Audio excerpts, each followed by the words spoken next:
이방들이여 너희는 여호와의 말씀을 듣고 먼 섬에 전파하여 이르기를 이스라엘을 흩으신 자가 그를 모으시고 목자가 그 양떼에게 행함같이 그를 지키시리로다.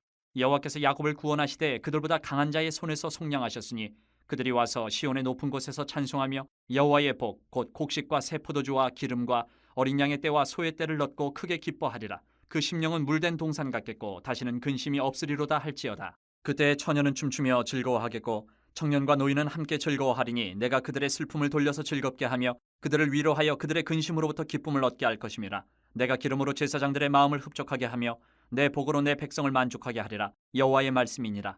여호와께서 이와 같이 말씀하시니라. 라마에서 슬퍼하며 통곡하는 소리가 들리니 라헬이 그 자식 때문에 애곡하는 것이라. 그가 자식이 없어져서 위로받기를 거절하는도다.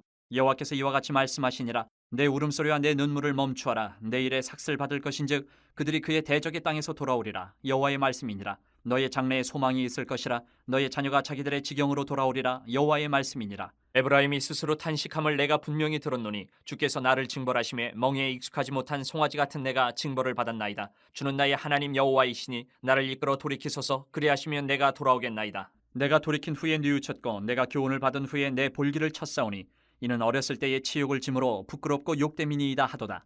에브라임은 나의 사랑하는 아들 기뻐하는 자식이 아니냐. 내가 그를 책망하여 말할 때마다 깊이 생각하노라. 그러므로 그를 위하여 내 창자가 들끓으니 내가 반드시 그를 불쌍히 여기리라. 여호와의 말씀이니라. 처녀 이스라엘아 너의 이정표를 세우며 너의 편말을 만들고 큰 길 곧 내가 전에 가던 길을 마음에 두라. 돌아오라. 내 성읍들로 돌아오라. 반역한 딸아 내가 어느 때까지 방황하겠느냐. 여호와가 새 일을 세상에 창조하였나니 곧 여자가 남자를 둘러싸리라. 세상을 살면서 우리가 지켜야 할 것이 많습니다. 일반적으로 건강도 당연히 지켜야 하고 가지고 있는 재산도 지켜야 하고 가족의 안전도 지켜야 하고 뭐 여러 가지 지킬 것들을 떠올릴 수 있는데, 그런데 성경은 우리가 반드시 지켜야 할 것은 이런 것들, 재산이며 건강이며 뭐 가족이며 이런 거 아니고 다른 것이 있다라고 말씀을 하세요. 분명하게 우리가 지켜야 할 것, 성경에서만. 그런데 그것이 우리가 지킨다고 지켜지는 게 아니다. 그게 무엇일까? 지켜야 하는데 성경에서 반드시 지키라고 하는데 우리가 지키겠다고 해도 그게 잘 지켜지는 것이 아니다. 그게 뭘까? 그럼 그것을 어떻게 지켜야 할까? 오늘 본문에서 그 말씀을 살펴보려고 합니다. 먼저 10절부터 14절 말씀을 우리가 묵상을 해보자면, 하나님은 당신의 백성을 이제 그 포로되었던 땅에서 고국으로 돌아오게 하시겠다. 그리고 목자가 양떼에게 행한 것 같이 그들을 지키실 것이다 라고 표현을 하고 있어요. 목자가 있기 때문에 양들은 마음 편하게 생활할 수 있는 겁니다, 여러분. 목자는 막대와 지팡이를 가지고, 막대기와 지팡이를 가지고 언제든지 양떼를 보호합니다. 맹수들로부터 지키고 보호하는 거죠. 그리고 저녁이 되면 또 다 이 막대기와 지팡이를 가지고 양떼들을 다 무리로 넣어서 우리 안으로 넣고 문을 닫고 한 마리 한 마리 또 점검을 합니다.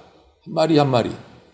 그래서 필리 켈러라는 목사님은 이렇게 표현을 했어요. 목자가 양떼를 지키는 것을 막대기로 양떼들의 그 털을 하나하나 들추어 가면서 병이 걸렸는지 상처는 있는지 없는지를 살핀다고. 그래서 그 또 양은 목자가 막대기로 자기를 이렇게 털을 덜추면서 살피는 그것을 가지고 또 평안함을 느끼고 안도감을 느낀다. 이렇게 표현을 해놨어요. 목자가 양을 지키고 살피는 것 때문에 양은 마음이 편안한 거예요. 하나님이 유다 백성을 이 목자처럼 그들보다 강한 손 바벨론으로부터 구원해 주셨어요. 그리고 고국 땅인 가나안 땅으로 돌아오게 해 주십니다. 그리고 가나안 땅에 소산을 얻게 해 주세요. 오늘 구체적으로 뭐라고 합니까?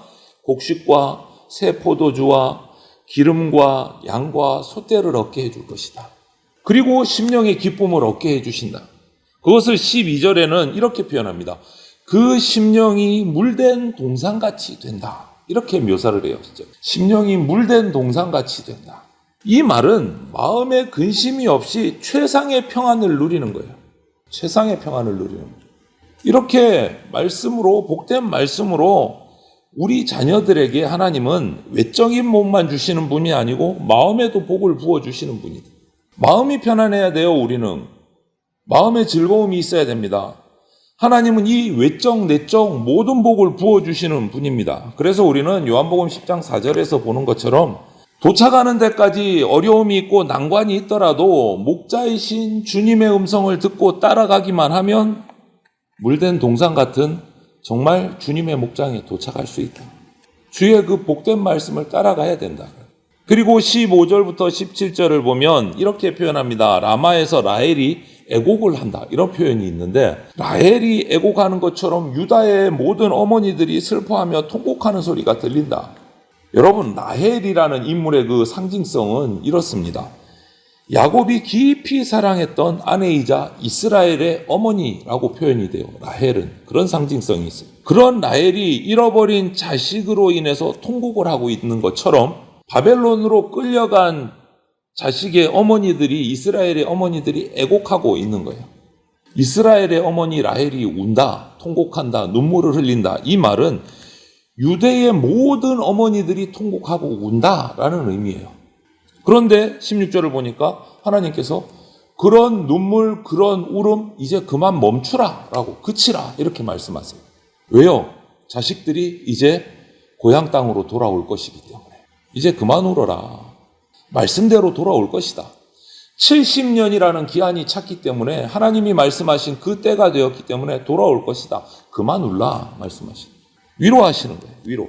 이제 곧 온다. 그때가. 장래에 대한 소망을 주시는 거예요. 그만 울어라. 여러분, 우리 삶 가운데 하나님의 백성은 하나님이 그 백성을 위로하지 못할 슬픔 없습니다. 하나님이 회복시키지 못하실 상처가 없습니다. 그렇기 때문에 우리는 이제 그만 울어야 되고 소망을 품어야 돼요. 징계 중에도 우리 마음에 소망을 품어야 돼요. 왜? 징계하시는 분이 하나님이시기 때문에. 하나님이 징계하시는 이유는 나를 망하라고, 끊어내려고 징계하시는 게 아니고 소망을 주시는 거예요. 어떤 소망? 회복, 구원의 소망을 주시는 것이기 때문에 우리는 절망이 아니고 징계 중에도 소망을 품어야 돼요. 우리 마음은. 그리고 18절부터 20절에 들어가면 또 이런 말씀을 주세요. 에브라임을 얘기합니다. 에브라임은 하나님의 백성 전체를 가리키는 대표적인 표현이에요. 에브라임. 그들이 죄를 뉘우치고 하나님께로 돌아올 것이다. 이렇게 말씀하세요. 그들이 정신을 바짝 차리고 회개하고 자신들의 볼기를 쳐서 회개한다. 이렇게 표현을 해요. 자신들의 볼기를 쳐서 자신들이 얼마나 깊이 회개하고 있는지를 보여주는 모습을, 자신들의 볼기를 쳐서 이렇게 표현해요. 스스로를 쳐서 하나님 앞에 복종시킨다라는 거예요. 회개한다. 철저하게 회개한다. 여러분, 역사에서 보면 아수르로 잡혀가고 바벨론으로 잡혀가서 또 하나로 뭉쳐서 메데바사에서 70년간 종노릇하면서 철저하게 회개하는 모습이 나와 있어요. 그것을 한마디로 표현한 거예요. 자기 볼기를 친다. 쳐서 복종시킨다. 하나님 앞에 철저한 회개의 모습을 보여주는 거예요. 에브라임이 그렇게 했다. 진심으로 참회하고 회개하는 백성을 하나님은 불쌍히 여기시고 용서해 주십니다. 용서의 말씀을 오늘 얘기하시는 거예요. 처음에는 복된 말씀으로 심령이 물된 동산같이 되게 해주겠다. 그대는 위로의 말씀으로, 그 다음은 이제 눈물을 그만 그치라. 돌아올 것이다. 그리고 이번에는 용서의 말씀으로 다시 얘기해 주시는 거예요. 돌아오리라.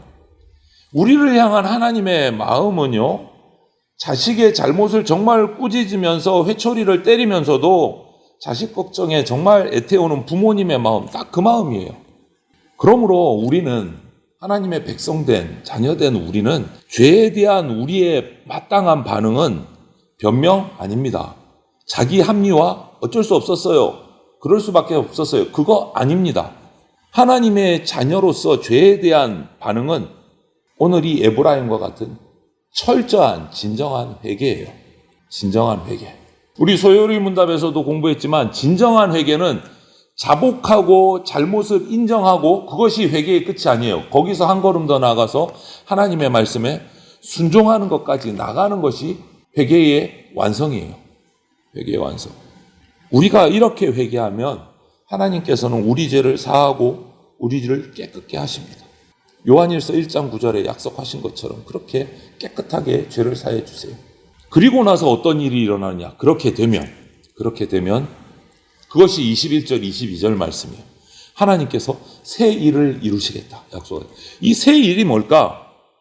이스라엘을 불러서 처녀 딸이라고 부르세요. 처녀 딸 이렇게 부르세요.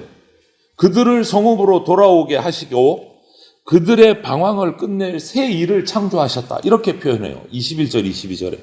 여기서 우리가 표현할 것은 남자와 여자가 등장하는데 남자는 하나님을 가리키고 여자는 이스라엘을 가리켜요. 처녀딸 이스라엘을 가리키는데 오늘 맨 끝에 말씀이 뭡니까?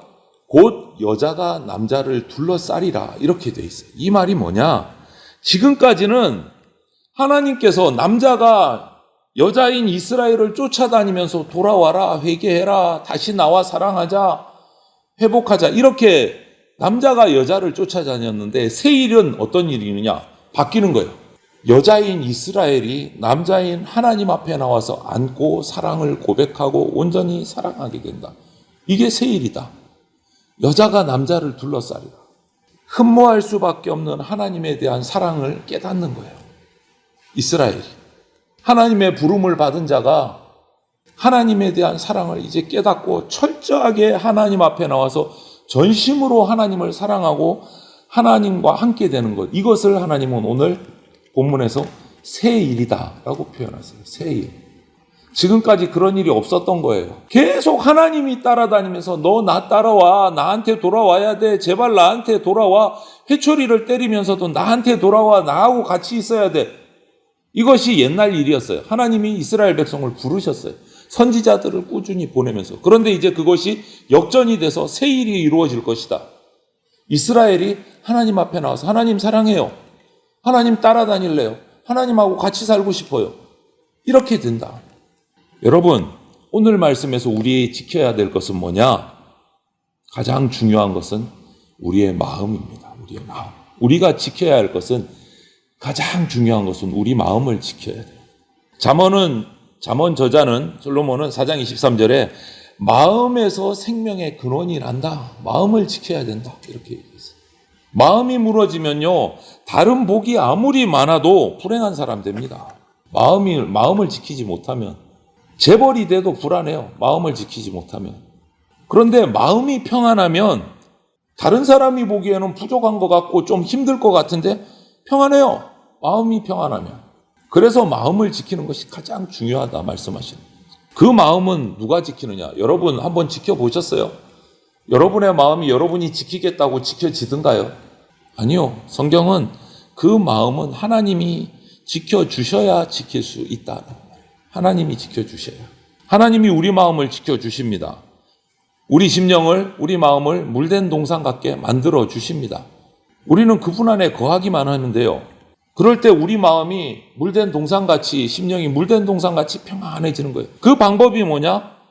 복된 말씀을 통해서, 위로의 말씀을 통해서, 용서의 말씀을 통해서 우리 마음은 하나님께로 향하게 되고 하나님을 전심으로 사랑하게 돼요. 말씀을 통해서. 하나님을 전심으로 사랑하게 될 때 우리 마음은 지켜지는 거예요. 물된 동산같이 평안한 동산이 되는 거예요. 오늘 하루도 우리가 주님과 동행함으로 여러분 말씀에 집중해서 말씀을 통해서 우리 심령이 주님이 주시는 그 은혜로 물된 동산같이 평안함을 누리는 그러한 삶을 살아가게 되시기를 주님의 이름으로 축원을 드립니다. 아멘.